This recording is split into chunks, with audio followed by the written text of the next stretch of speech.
That's this week's harvest, Mrs. W. Another bountiful harvest. It's fantastic. Wondering what to sow in late April? I've got 4 seeds that you can sow right now for strong autumn harvests. Plus, I have a bonus pruning hack that will seriously level up your summer crops.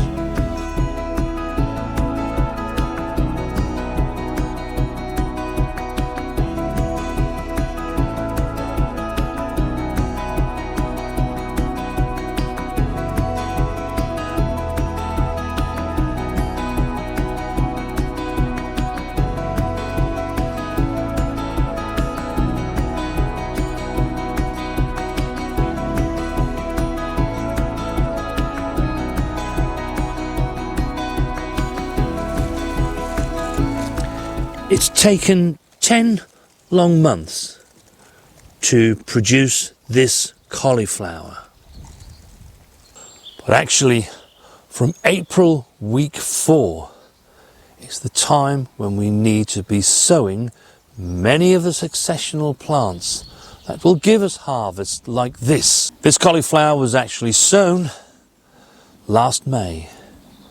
And it was transplanted here in this bed. It actually followed our onion harvest. And now we have 7 cauliflowers within this row that will feed us, as well as this purple sprouting broccoli, during the hungry gap.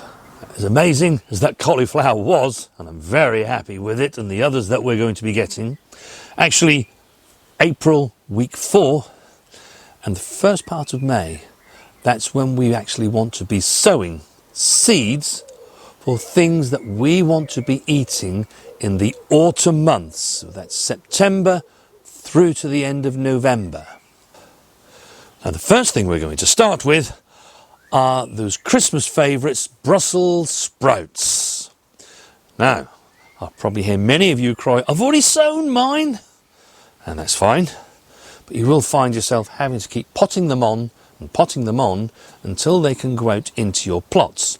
Unless of course you have a space in your plot especially reserved for them where you're not growing anything else. But for myself and Mrs. W, we actually transplant our sprouts wherever the broad beans have been grown, and they won't finish their harvest until round about mid-June. Could even be late June, it depends on what the rest of the spring is like and the early part of summer.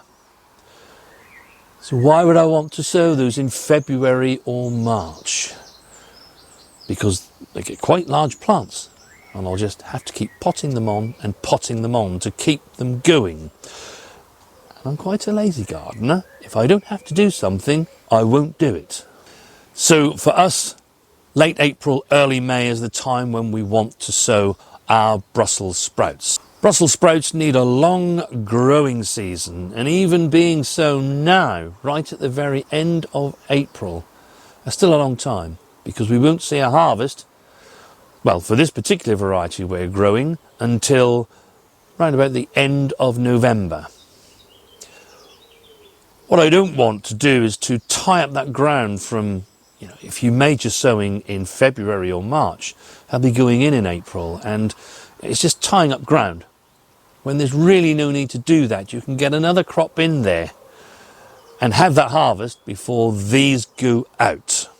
Now this is a variety called Trafalgar. We grew it last year and we really liked it. They were gorgeous sprouts, nice tall plants, and gave us an abundance of harvest.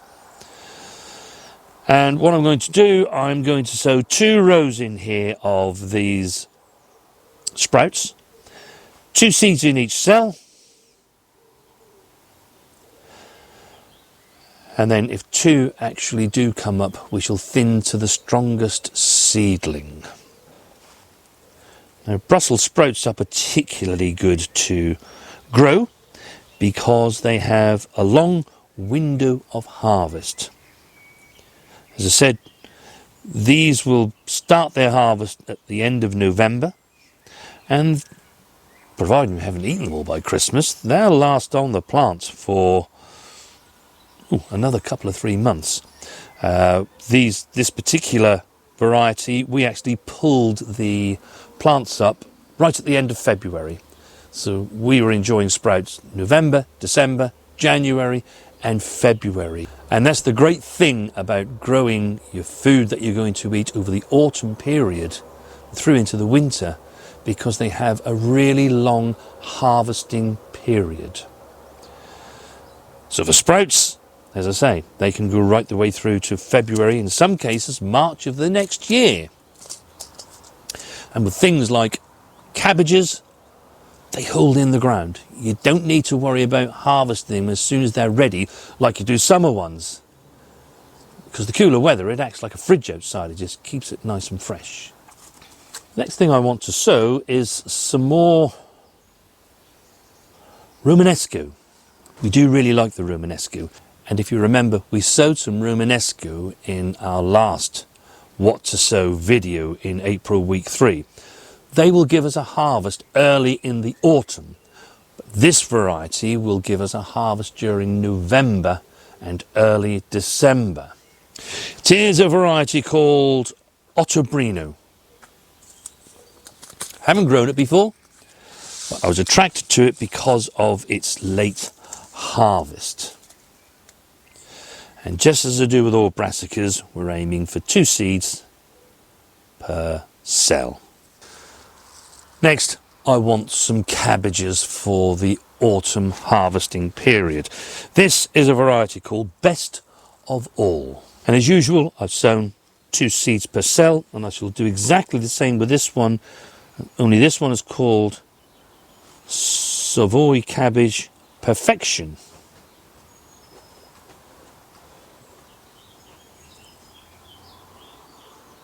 Now they have slightly different harvesting times. Best of All is late summer and into early autumn. So that's a sort of late August into September. Whereas Savoy Perfection, its harvest time is October and November. You could just sow the one variety, because like I said earlier, when it comes to the autumn harvesting brassicas, they hold in the ground an awful lot longer. They're not going to spoil. They're quite happy to sit there until you need them. Now, if you are enjoying this video, please do give us a like.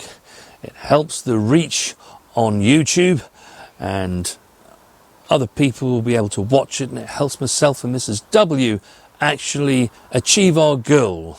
Our goal on YouTube is to inspire as many people as we can to grow their own, and you'll be helping us just by that small action.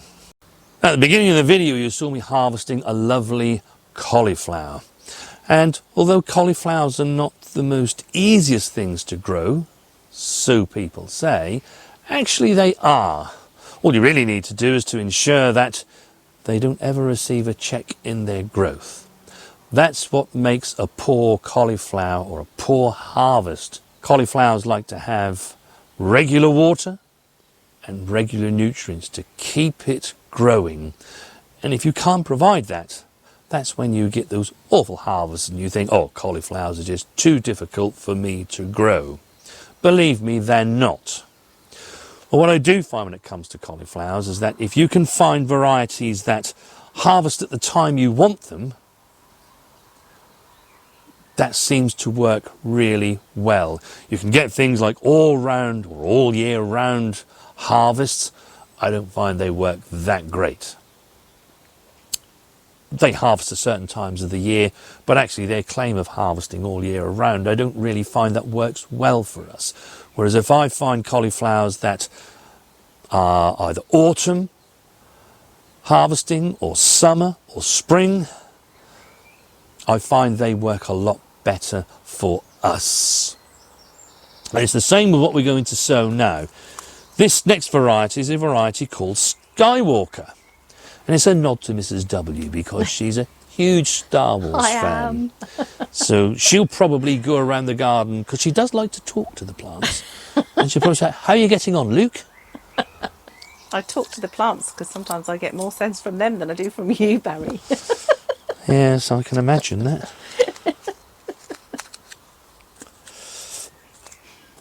Now, from an April sowing, we should get harvest during the month of October and November.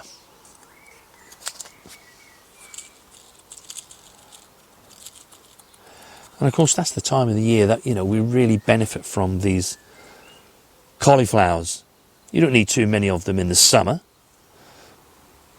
but at that time of the year, it's lovely to have cauliflower available. Now, the next thing I'm going to sow is an old favourite. It's a variety called Autumn Giant. They produce lovely big curds. But this one will give its harvest more like September and October. You can see where we go with this. If you find a variety and find the time that it's due to harvest, you can have good continuity of harvests. So I want a few of those in the row.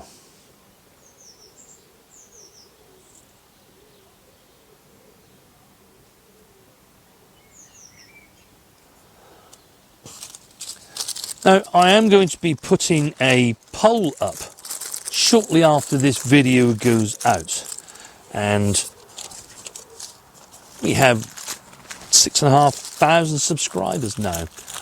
I'd really appreciate it if as many of you that are watching this video actually replies to that post and give your answer, because it will really quite help myself and Mrs. W.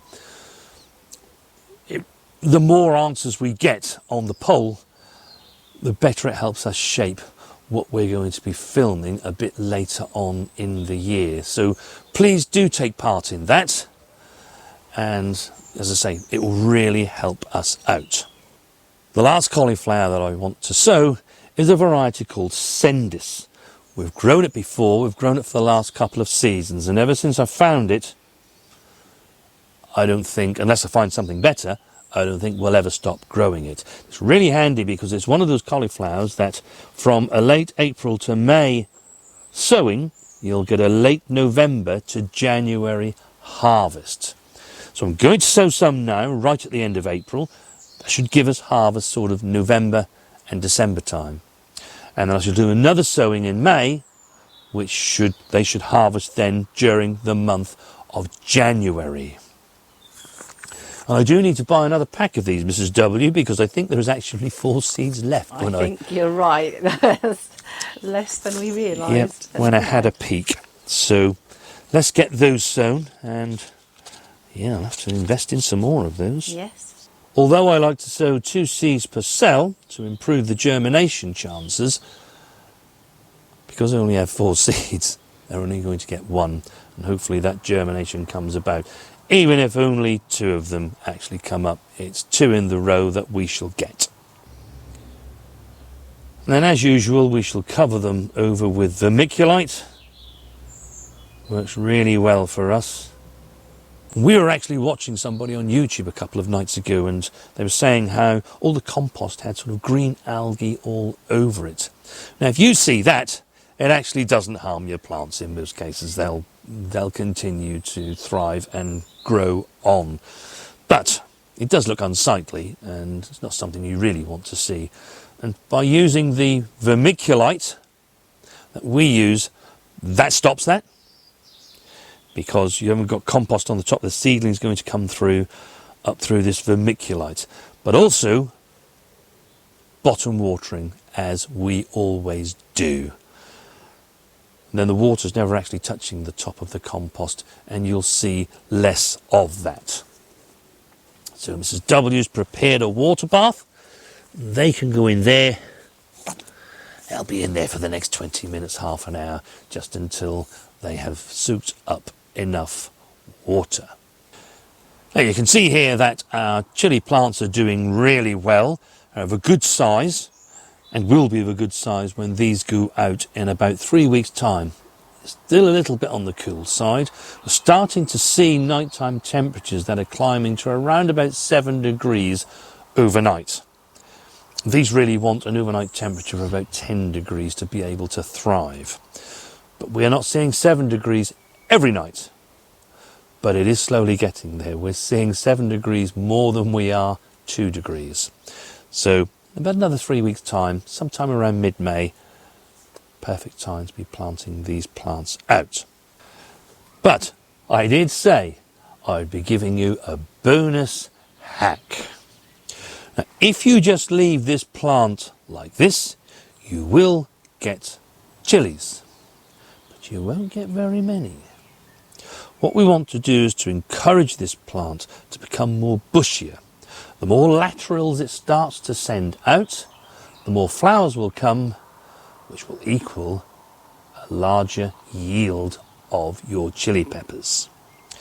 As brutal as this seems, what you want to do is to pinch the top of your pepper plants out. And they want to be cut just above where the next set of leaves are. So with this one, I shall just take this out there.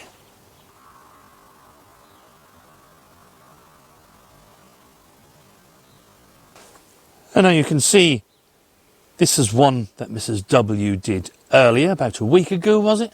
Yeah, probably 2 weeks ago, I 2 think. weeks ago. Yeah. Okay.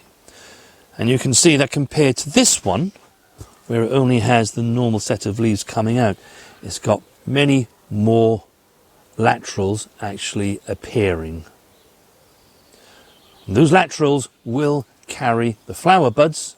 As I say, you get more flowers, you have a much better chance of getting a larger yield.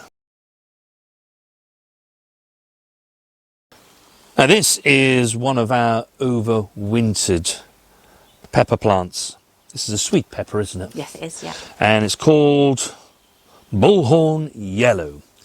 Now, we talked about overwintering these all the way back last October. What I have found over the last 3 or 4 years that we've been doing this is that you get a survival rate of around 10%. Yeah? So you will lose some, we've lost some, but you will also keep some. This is one of the ones that did make it. You can see the plant looks really great. The advantage to you by overwintering them is that as soon as these go in the ground, I've already got an established root ball and you will get a much earlier harvest. So actually, if we can actually just manage to get 3 or 4 or 5 plants to overwinter, we will get these harvests a bit earlier, and then the smaller plants that we sowed this year, they will give up their harvest a bit later in the year. So again, it's a good way of getting continuity. But in the same way that we did with those plants, Mrs. W, you can see here, has already taken the tip out of this one. This was continuing to grow up here. So you do exactly the same things even with a mature plant. And once again, it starts to send out many more laterals, which will give you a bigger harvest. However, what I am going to do is on these pieces here, you can see where it died back. It's not going to grow anything else from here. It's actually throwing out new shoots. But we don't need the bit on the top. So what I am going to do is to just take those away. You can see it's completely dead from that point upwards. No point in keeping it on there. And then the same with that one. Better? Yep, that's not going to get in the way, and there's less chance of any disease forming on it. It's not going to hurt the plant. You can see it's absolutely romping away at the moment. There's actually It's little flower buds, isn't there? Yeah. You can pick that up, I think you can see it. coming already. Yeah, lovely. Now, if you see those flower buds on these smaller plants, you want to take them off in the same way that we pinch the tops out. Remove them. It's far too early in this young plant's life to be supporting any fruit whatsoever. Once you've planted it into the ground, into your plots, it needs to form a good root system so that it can support then any fruits that it gets. So if you see any flower buds on these plants, take them off now. But on the established one, it's fine. It already has a really good root ball. Otherwise, it wouldn't be doing this. And you'll get them that little bit earlier, but you'll enjoy these just a little bit later on in the year. So that's the 4 seeds to sow in April, week 4. I promised you a bonus hack, and there it is. What will you be sowing this week? Do drop me a comment. We do love to hear what you're growing. If you want a bit of a glimpse into the future to see what you need to be doing for the rest of the year to ensure that you get that lovely autumn cabbage harvest, then watch this video next. I do hope you've had an amazing Easter break. Do have a great rest of your gardening week, and we shall see you very soon.